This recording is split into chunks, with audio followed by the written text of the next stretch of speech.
Bonjour à tous et bienvenue au Gré des Vents. Aujourd'hui, c'est branle-bas de combat. On a déjà envoyé le teaser en guise de fanion de combat pour clarifier nos intentions. Désormais, on met toutes les pièces en batterie pour larguer les deux bordées sous la ligne de flottaison des amalgames, des mauvaises interprétations et des raccourcis douteux.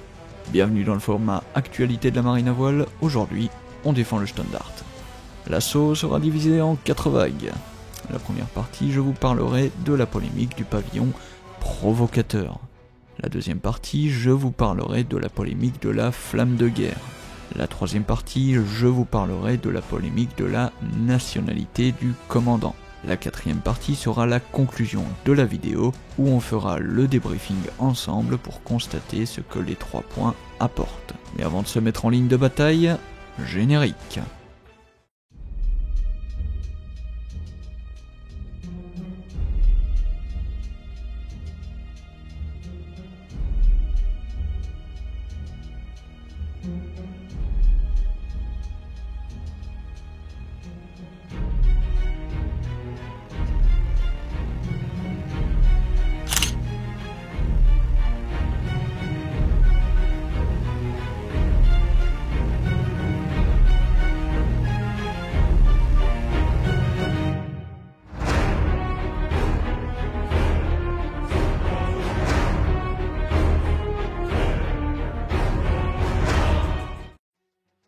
Alors, on va commencer par ce qui est à la fois une mauvaise interprétation et un amalgame. Le navire porterait fièrement le pavillon russe pour nous provoquer.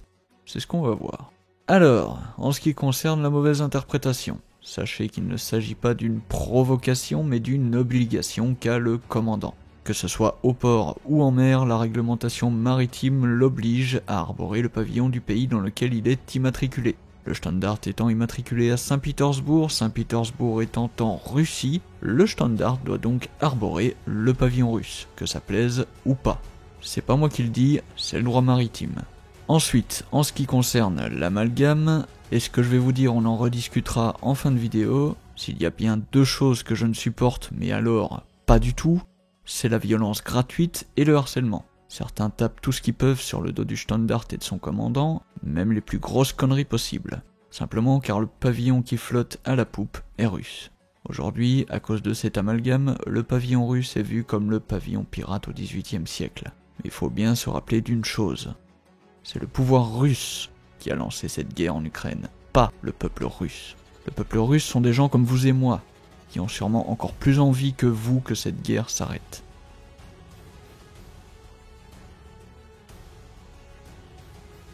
Alors, avant qu'on se lance, pour comprendre, il faut savoir ce que c'est qu'une flamme de guerre. La flamme de guerre, c'est cette espèce de grand drapeau qui flottait autrefois sur les navires de guerre.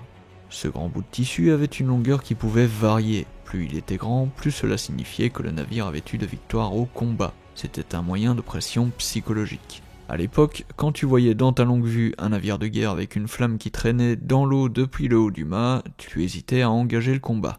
Ici donc, en ce qui concerne la flamme de guerre du Standard, il s'agit encore de 2 choses. Cette fois, une mauvaise interprétation et un amalgame. En ce qui concerne la mauvaise interprétation, comme je vous l'ai dit, la flamme de guerre était quelque chose qui était utilisé à l'époque, elle n'est plus utilisée aujourd'hui. Certaines personnes ont fait un amalgame parmi les plus abusés qu'il m'ait été donné de voir. Il porte une flamme de guerre aux couleurs de la Russie, donc il soutient l'invasion russe en Ukraine. Alors, en ce qui concerne cet amalgame, les couleurs qu'il porte sur sa flamme ne sont pas celles de l'actuelle Russie, mais celles de la marine impériale russe, qui n'existe plus aujourd'hui, étant donné que la Russie n'est plus un empire. C'est donc un détail historique du navire, comme on l'a vu dans le premier épisode qui traitait de l'histoire du Standard. Le navire original était un navire de guerre de la marine impériale russe.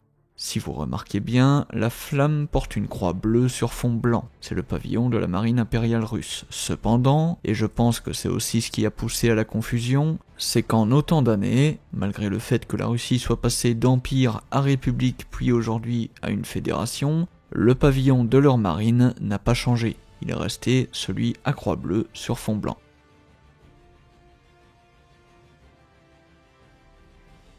Certains disent que le commandant n'est pas russo-ukrainien, car il n'aurait, selon leur dire, pas de passeport ukrainien. Alors, de mémoire, je n'ai pas le souvenir que le commandant Martus et spécifié qu'il avait la nationalité ukrainienne, mais plutôt qu'il était d'origine ukrainienne, par l'intermédiaire de l'un de ses parents, qui est ukrainien.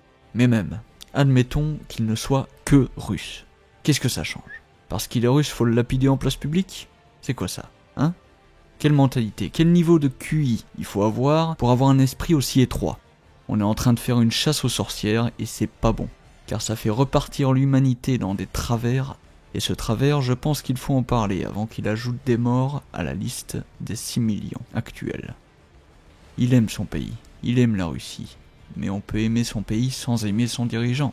Vous par exemple, combien de Français vous connaissez qui aiment la France mais détestent Macron? Énormément. Bah là, c'est pareil. Au-delà de le défendre contre la discrimination ethnique, je le défends aussi parce que c'est un être humain qui n'a rien fait pour mériter ça. Et surtout car c'est un marin passionné, un vrai, et digne de ce nom.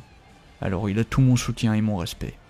En tant que gens de mer, on doit être solidaire. Et même par marque de respect, je vais même le dire du mieux que je peux dans sa langue.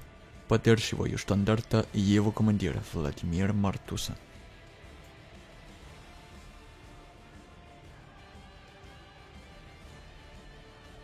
Vous avez pu remarquer dans les 3 parties que certaines personnes attaquent le Standard et son commandant sous seule justification de leur nationalité, de leur ethnicité. Ça ne vous rappelle rien? Alors ici c'est peut-être pas encore suffisamment flagrant car il n'y a pas encore eu de mort de ce fait. Mais il y avait, le siècle dernier, plus de 6 millions de morts à cause de ce phénomène de société. Vous ne vous souvenez pas? Allons, un petit moustachu. Ah, ça y est, ça vous revient. Voilà. La seule différence qu'il y a, c'est que hier, c'était les Juifs et le phénomène de société est arrivé à terme et a donné lieu à la Shoah. Aujourd'hui, ce sont les Russes, mais le phénomène de société n'est pas encore arrivé à terme. Il se réveille juste doucement. J'ai moi-même vu un Français d'origine russe se faire tabasser en pleine rue, juste parce qu'il avait eu le malheur d'avoir une origine maudite aux yeux de certains. Donc oui, je persiste et signe, quoi qu'on en dise, je soutiens le Standard et son commandant. La prochaine vidéo traitera du 3 mâts, le français, sur lequel j'aurai normalement l'occasion d'embarquer. J'essayerai de vous filmer ça. En attendant, merci d'avoir regardé la vidéo jusqu'au bout. Nous on se retrouve sur le pont du français. D'ici là, que les vents vous soient favorables.